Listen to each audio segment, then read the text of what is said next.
Okay, perhaps you're hearing me. I don't know if you are or not, but this is my second try. We're looking at a painting done by Henri Matisse, and it's a great example of his use of repeated pattern.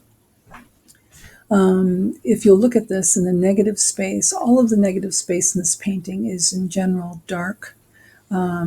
So we have the pattern that's occurring on the floor as though it's a rug and also on the walls.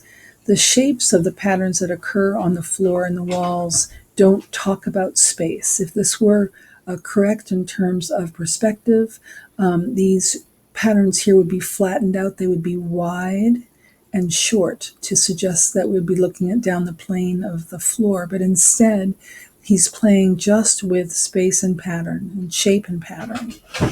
It is the other things in the room, like the top of the folding screen, like the angles of the mirrors and this cabinet here. These things just start to suggest space and perspective. So he's playing with this composition not to make it look like something that exists in real space, because he's mostly playing with shape and repetition of pattern. And then there's just the smallest suggestion here and there.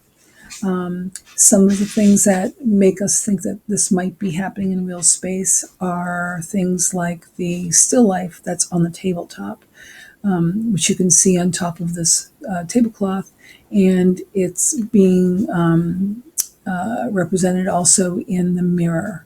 And also we have this small little vase of flowers. Here's a suggestion of an open door over here. So there are just these little bits. The frame that's on the wall just begins to suggest that it's going back into space.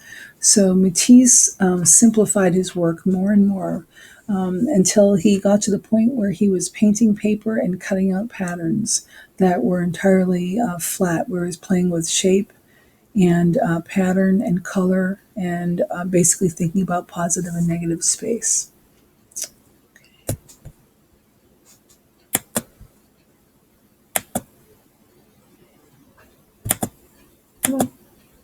Wait a minute. If you're filming what you just said, Mhm.